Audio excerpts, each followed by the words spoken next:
Vedare tinokuchingamidzai zvekare kune chimwe chirongwa pano paZim Facebook Secrets and Confessions. Tadzoka zvekare nemamwe mamessages. Regai tibva tapinda mumamessages edu atadzoka takakubatirai. Message yedu yekutanga yakamira sekudai so. Hanzi makadi zvenyu mukoma, ndinokumbirawo kuti munge muchindiposterawo nyaya yangu makavikawo chitupa changu. So ininiwo mukoma ndinoitawo zvekutengesa muviri wangu muno muJoburg. But dzimwe miko dzacho dzatinofanira kuti tinge tichitevedzera ini hangu handichakwanisa. Zvino munhu wacho akaenda neni kuMozambique, my best friend ari kuramba kuenda neni, naindoita sei? Zvinoita here kuti unge uchisungisa munhu? Handiziviwo mukoma, kana mukandibatsira shuwa munenge matoyamurawo mweya waMwari. Idzi ndo mhiko dzacho dzandinofanira kuti ndinge ndichizotevedzera. Mukoma Nashi, mukunobata mishonga kwatakaita, takanzi tinopota tichidya bvudzi redu rekusika rudzi, ndiko kuti tinge tichikwanisa kuita mari uye zvekare nemakastomers kuti arambe achingodzoka kwatiri. Izvi mukoma pandakazviita tainge tichangobudawo mulockdown, zvinhu zvainge zvakaoma mukoma, handidi kana kukunyeperai. Makastomers ainge asingatombobatiki zvachose. Friend yangu ndipo paakabva anditi, iwe zvinhu zvako sezvo zvakasunga, wadii wazounganidza mari pandinoenda kuMozambique? Ndobva ndazoenda newe. Ndakamubvunza kuti kuMozambique kunoitei, but akabva aramba akanyarara. Ndikati hameno, ndokubva ndazounganidza mari paya. Takazoenda tose kuMozambique, so takati tasvika kuya ndipo apo pandakabva ndachizoudzwa kuti nyaya yainge iripo tainge tichifanira kuti tinge tichizopiwa mishonga yekuti tinge tichikwanisa kuwana makastomers. Ndakatanga kufunga vana vangu vandainge ndakasiya kuZim, ndikati zvino vana vangu vanodyei nhai Mwari kana ndikaramba ndakagarira maoko kudai? Zviri nanika kuti hangu ndinge ndichingonzi ndadya bvudzi racho rangu iroro asi ndichiita mari. Ko, handiti kungozviita kwekanguva kapfupi. Munoziva kana usati waita mari unozviudza kuti gore randichaita mari ndinobva ndaita chakati nechakati, ndobva ndangosiyana nazvo. Ndiyo misheni yangu yandainge ndiinayo, asi mari mukoma inodaidza mamwe maproblems. Unotoona kutoti pawainge usina mari zvaitoita sekunge senani than apo paunenge wava nemari. So ndakati ndatanga kuita mari kudaro ndopandakaona kuti urongwa hwacho hwainge husingaperi. Ndakatanga ndichiti kana ndikangovaka imba then ndinenge ndava bore. Saka ndakavaka imba pekutanga kumaruzevha. After that ndokubva ndachizoti imba yekumaruzevha mahwani, zviri nani kuti ndinge ndichivaka imba mutown kuitira vana vangu, sort of like an investment. Ndokubva ndachitanga kuunganidza mari. Anyway, mastendi emuHarare anodhura. Zvakanditorera nguva kuti ndige ndichikwanisa kuunganidza mari. After ndaunganidza mari ndipo apo pandakazotanga kuti hwani manje ndava kuunganidza mari yekuvaka. So ndakangoramba ndiri under pressure chete mukoma Nashi, ndichingoshingirira ndichingoita izvozvo zvekutengesa muviri wangu, asi pano nepapo ndichipota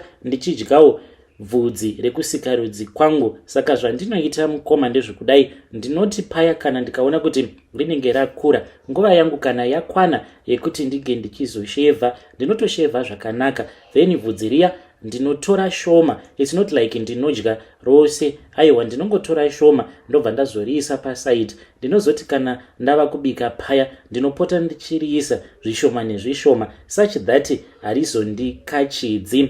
Mukoma ndizvo zvandinoitawo izvozvo. Ndauyawo pano kuzoreurura uye zvekare ndichitsvakawo rubatsiro kubva kumhuri yeZimbabwe, nekuti ndaizviudza kuti kana ndikangoita mari ndichasiyana nazvo. But problem ndeyekuti mari yacho haigutiki, and at the same time friend yangu uyo wacho vane connection neng'anga yacho haasi kuda kuenda neni, because kunyange panainge nditorimo mudare tiriko kuMozambique ndakatombozvibvunza kuti asi why ndiri kungoramba ndakanyarara ndichitaurirwa neumwe munhu? Ko mangwana hazvizodi here kuti munhu uyu ange achizovapo? Asi mukoma ndakangoti sezvo tiri kungobatsirwa only one time hazvina hazvo basa. Ndiyo nyaya yangu mukoma. Kana mukaposta nyaya yangu ndizivisei, ndiri kutsvakawo munhu anondibatsira.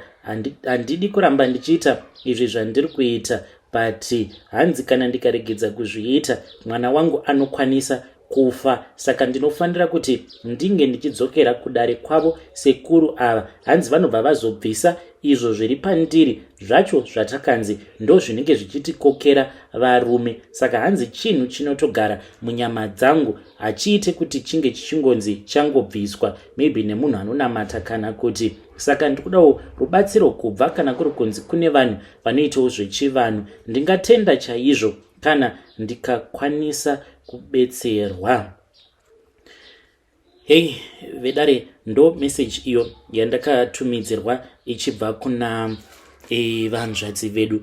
Hei, zvakangooma hazvo vedu we. Ngatizamei kuti tinge tichitaura navo vanzvadzi vedu ava mucomment section. Hanzi ndakanzi kana ukangoenda kwawaenda uchiti kuda kunorasa zvinhu izvi, mwana wako anokwanisa kufa.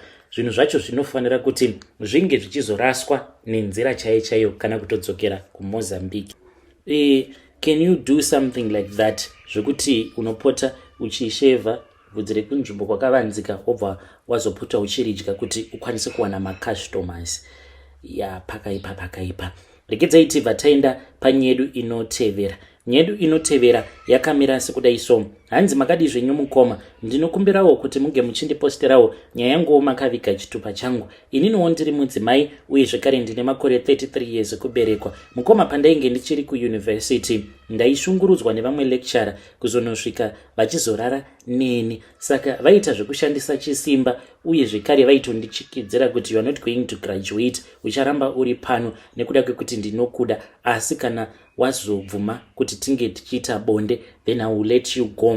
I thought kuti you really loved me, but moyo wangu wakazoputsika mushure mekunge ndazoona kuti murume uyu ndizvo zvaainge achingoita. Vakangoti varara neni a couple of times ndokubva vatondiramba paya, ndokubva ndatoona vava kutotanga kutofambidzana neumwe musikana. Saka I have not yet healed mukoma. Ndakaroorwa zvangu, but healing chaiyo ndiyo yandisitomborina. Ndikudawo kuti mhuri yeZimbabwe inge ichindibatsira. How can I find healing? Murume uyu achiriko ikoko kuuniversity kwandakadzidza, and I'm sure kuti he's still doing the same things. Please help me. Ndikutodawo counseling yakasimba. Ndine ronda mumoyo mangu. I can't even give my husband love because I feel like I hate chinhu chinonzi munhurume. Chose chinonzi munhurume, I just feel like I hate. Please tell me, kana mukaposta nyaya yangu ndichange ndichizoteverera ndiri mucomment section. Vedare, ndo message iyo yandakatumidzirwa ichibva kuna vanzvadzi vedu. Zvakangooma hazvo vedu we. Ngatizamei kuti tinge tichitaura navo mucomment section. Hanzi ndikutotadza kutopa murume wangu rudo nekuda kwekuti ndakarwadziswa nalecturer ava ndichiri kuuniversity. Ari kudawo counseling. Ngatizamei kuti tinge tichimubatsira ID uyu mucomment section kana kuti munouya kuinbox kwangu and I will forward my messages. Regedzai tibva taenda panyedu inotevera. Nyedu inotevera yakamira sekudai so. Hanzi makadi zvenyu mukoma, ndinokumbirawo kuti munge muchindipostera nyaya yangu makaviga chitupa changu. Zveshuwa vakuru vakataura vaona kuti murombo harove chine nguo. Ndini uyo ndainge ndafara ndikati ndiniwo ndava kunogara kumadheudheu. Saka inini basa rangu randaingoita kubva ndichipindawo muno muSouth Africa. Ndakapinda muSouth Africa last year ndokubva ndagara mukoma kusvika ndava kuona kuti kana sisi vainge vachizongondinyara havo kuti mwana waamai vangu, but ndingaita sei. But waitoona kuti munhu atova neimwe attitude iyaya yekutokurakidzira kuti handichatombodi kuti urambe uchingogara pano. So mukomana aishi panguva yacho iyoyo ndo pandakabva ndachizozvidzidzisa kuti munhu unoita zvimapiece job. Ndainge ndofamba mukoma ndichitawo mapiece job ndichitawo mari. Then ndakazoti ndaudzwawo neimwe friend yangu, munongoziva kuti muzvimapiece job umu unotanga kungoitawo zvimafriends zvako. Akabva anditi pane vamwe mai vandakamboshandira. Saka mai ava ndakazonetsana nemurume wavo. Hanzi murume wavo aipota achimubata magadziko, izvo zvaainge asingafariri ndokubva azoramwa basa. Akabva anditi but iwo munhu ari bhoo, kana uchida ndinokwanisa kuenda newe, then ndobva ndakuintroduceta kwavari because vari kundinetsa vachiti vari kutsvaka munhu wemapeace job, so handizivi shamari. Nekuda kwekuti ndainge ndichida mari, ndikabva ndati you know what, it is okay, let us go. Ndokubva tazoenda kuya mukoma tikachinja madigits, vakatondovaka interview, ndikatorova basa paipe, vakatoona kutoti mwana uyu anoshanda.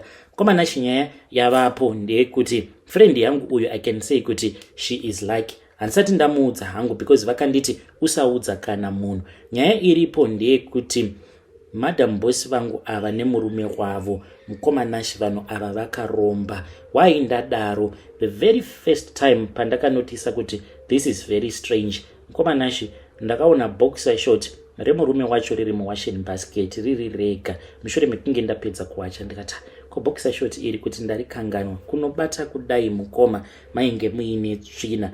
Noti zviya zvekuti munhu aenda kutoilet akanganwa kunyatso kugadzirisa maassets ake zvakanaka, tsvina chaiyo mukoma, kuita sekunge munhu akangokurura boxer rake kwava kutotonona kuita tsvina nekutoputira nekunokanda muwashing basket. Ndikati ina handikambobati zvinhu zvakadai. Vakabva vauya madam boss, ndichiri ndakamira paya, ndipo apo pavakabva vazoti ko hausi kuda kuwacha here? Iwe wacha, handiti ndo basa rako. Vava kutopopota paya. Mukoma ndakabva ndaina ndikabva ndanotora magloves ndikawacha ndikati ndikagodii. Mukoma zvinhu izvi zvakaitika first time. Second time ndopa ndakazoti one day mukoma ndakazozvidzora ndikati I can lose my job because mari yavanondipa even kunyange zvikanzi handichadi kuenda kunoita mamwe mapeace job somewhere else, ndakacalculate ndikaona kuti yainge yakawanda ndikazvidzora. Asi mumwoyo mangu ndaida kutoti asi mother imimi munombondiona sei zvekuti murume wenyu anoitira dhodho mumaboxer mobva manditi ndike ndichibata tsvina yemurume wenyu.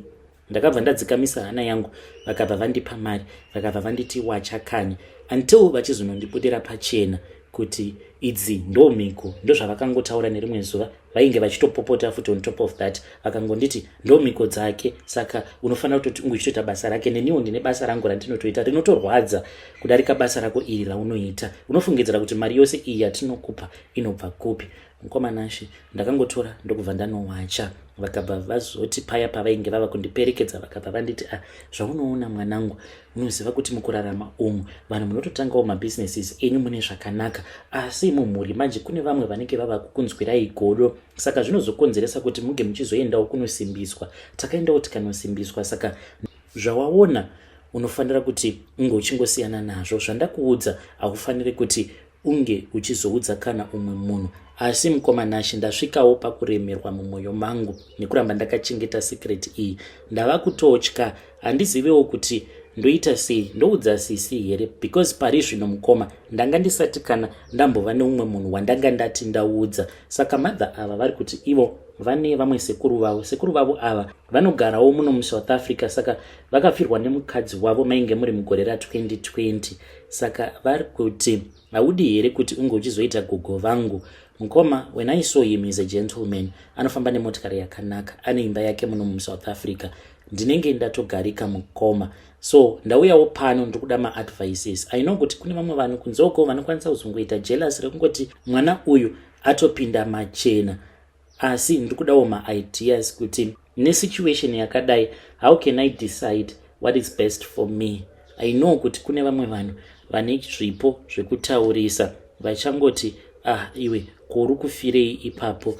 Like I told you, I think ipapa ndipo panokwanisa kutobudawo marriage, zvekuti ndinokwanisa kuzotopindawo mumarriage. Asi ndauyawo pano ndine secret yangu iyoyo yandiinayo, ndichida kuti muri yeZimbabwe zvekare inge ichindibetsera.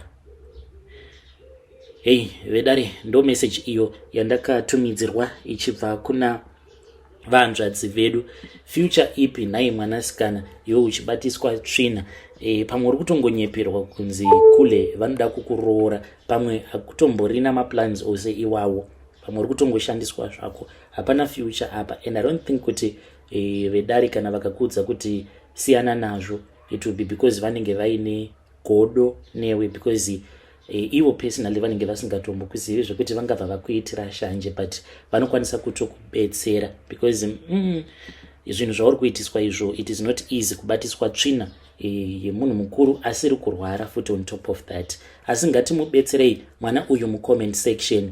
Regedzai tibva taenda panyaya yedu inotevera. Nyaya yedu inotevera yakamira sekudai so. Hanzi makadii mukomanashi, please ndipostereiwo. Ndine nyaya yangu yandiri kuda kukuudzai. Ndanetswawo nechipoko cheumwewo mwanasikana uyo wandakachekeresa apo pandainge ndichiri ne30 years. Kutaura kudai ndava ne57. Asi mukoma, kunyange ndikati ndiri kuda kuenda kuvillage kwacho ikoko kwatakamuba mwana uyu, handina kana mari chaiyo, dola chairo handitomborina, nekuti muurombwa hwangu mukoma ndakabva ndachizokanganisa mhiko. Zvikwambo zvacho izvozvo zvandakaenda ndikanotora ndichikoromora nyaya dzose idzi. Zvikwambo zvacho zvakazosvika pakundidyira mudzimai nevana. Ndangosara ndakadai, kana hama dzangu hakuna kana anoda kundiona. Apa nezera rangu I am supposed to be in retirement, but ndichiri kushanda. Kana mukaona pandinofamba ndichibva kwandinogara ndichienda kubasa, mukomanashi ndinoshanda usagad kana iro bhasikoro ndinotadza kana kuritenga, nekuti ndakanzi ndichaita murombo wekupedzisira. Nguva zhinji kana ndiri kubasa ndipo pandinokwanisa kudownloada iwo maepisodi enyu ndobva ndatanga kuteerera. Saka ndichiuya pano ndoda kutsvakawo munhu anokwanisa kundigadzirirawo nyaya dzangu. Ndakaparira dzinza, asi handisi kuda kuzosiya zvikwambo izvi zvichingotevererana nedzinza rangu, even though vangu vana vose vakapera kufa. Asi vazhinji nyanga dzandinotaura nadzo dzimwe dzine mafone numbers anoiswa pane mamwe machannels epano pamaYouTube. Ndinoti kana ndikataura navo vanobva vandiudza dzimwe mari dzekuti handikwanise kana kuzobhadhara mari yacho iyoyo. Pane umwe uyo wandakataura naye ndikamuudza kuti ndine zvikwambo. Murume uyu akandishamisa, zvinhu zvacho zvainge zvava kuita sekunge zvefeki, because akandibvunza mibvunzo yakawandisisa kuti saka chikwambo chacho wakachitora sei, achitorakidza kuti iye ainge achitoshamisika, but ndichinotarira mavideos ake aitozvibata zvikwambo. So ndakati ini sekuru ndava kutongouya kumba kwenyu. Akabva anditi manje muzukuru handiko, kune kwandiri kuda kumboenda kunotora mimwe mishonga. Ndokubva ndazotoona ndablokewa. Mukoma kublokewa nen'anga zvangu zvakaoma.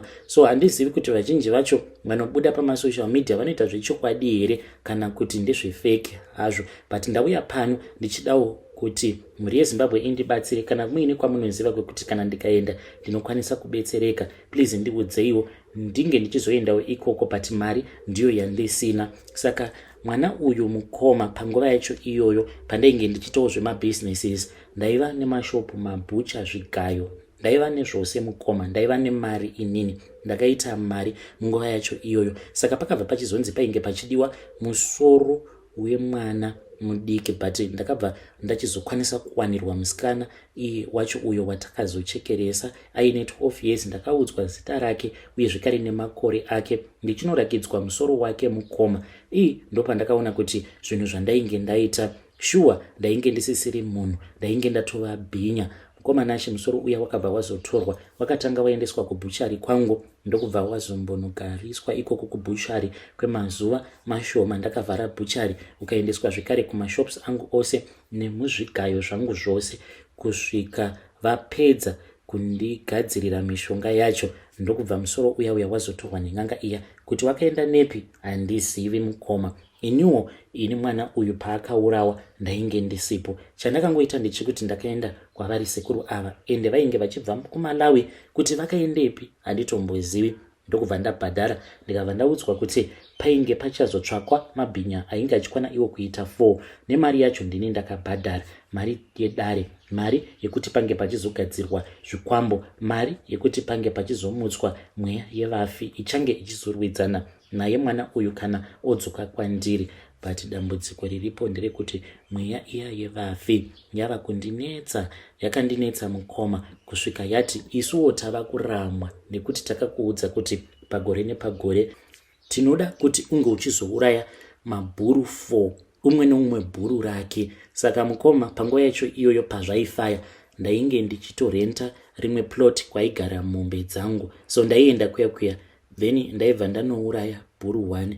Ndaiti kana ndariuraya kazhinji ndaiperekedzwa neumwewo bhururu wangu ainge akaromba, akazorohwawo nezvinhu zvake, ndokubva azoshayika. so taitoenda kuya titori nedoro redu, then mushure mekunge tauraya bhuru riya taizongotarira mukoma paitouya zvinhu izvi mukoma kuti ndikwanise kuzvirondedzera zvinoti netsei kana usati wakambosangana nezvinhu zvemumhepo. But zvaiya zvakaita kunge mimvuri, zvobva zvatanga kunwa ropa riya.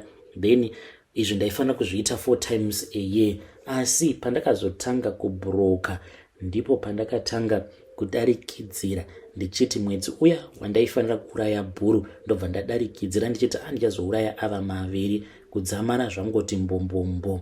Saka mweya iyi yevafi yakazoti isu shamwari tava kukusiya, tava kudzokera kumadzinza ekwedu kwatinobva. Mweya iya yevafi ikabva yazodzokera, ndikabva ndasara ndiri pamhene.